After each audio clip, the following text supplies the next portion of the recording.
নতুন আরো একটি ভিডিওতে সবাইকে স্বাগতম।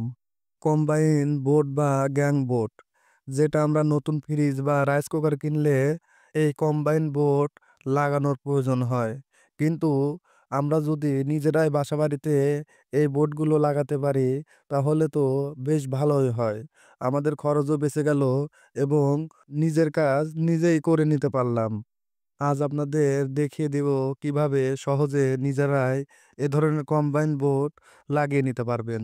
শুরুতে স্ক্রুর সাহায্যে কম্বাইন বোর্ডের তলাটা পজিশন অনুযায়ী লাগিয়ে নিব। ভিডিওর শুরুতে বলে রাখি, আমাদের ইউটিউব চ্যানেলে নতুন হয়ে থাকলে অবশ্যই ইলেকট্রিক আপডেট ইউটিউব চ্যানেলটি সাবস্ক্রাইব করে রাখবেন। এই নতুন কম্বাইন বোর্ড খুললে দেখতে পাবেন কম্বাইন বোর্ডের পেছনে ৩টি টার্মিনাল দেখতে পাবেন।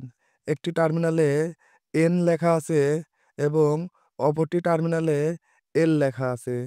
এন লেখা টার্মিনালটিতে আমাদের নিউট্রাল তার বা আর্থিং এর তার সংযোগ দেওয়া হবে এবং এল লেখা স্থানটিতে আমাদের ফেজ তার বা টিস্টার যে তারে ধরলে আলো জ্বলে ওই তারটি কানেকশন দিতে হবে। ৩টি সংযোগের ভিতরে বাদ থেকে গেল মাঝখানের একটি টার্মিনাল। মাঝখানের ওই টার্মিনালটি হচ্ছে গ্রাউন্ডিং লাইন বা আর্থিং লাইন। সাধারণত আমরা গ্রাম অঞ্চলে মাঝখানের ওই লাইনটিতে ফাঁকা রেখে দেই, ওখানে আমরা কোনো আর্থিং সংযোগ দেই না। কিন্তু এভাবে কানেকশন করলে আমাদের একটু রিস্কি হয়ে যায়।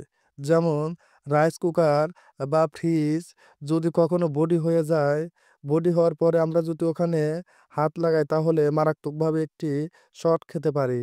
কিন্তু যদি আর্থিং সংযোগ দেই সেক্ষেত্রে ওই বডি হয়ে যাওয়া কারেন্টটি আমাদের আর্থিং রড চুষে মাটিতে নিয়ে যাবে।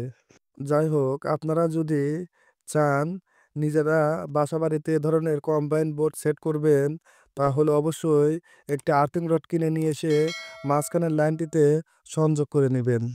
কথা বলতে বলতে আমরা কম্বাইন বোর্ডটি সেট করে ফেলেছি। এবার মেন সুইচের বোর্ড থেকে আমরা কম্বাইন বোর্ডে লাইন দেওয়ার জন্য দুটি কেবল কেটে সংযোগ করে নেব।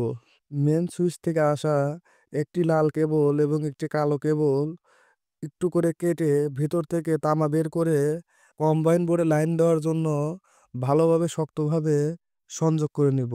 দেখুন কিভাবে সংযোগ করছি, আপনারাও সেম একইভাবে সংযোগ করে নেবেন।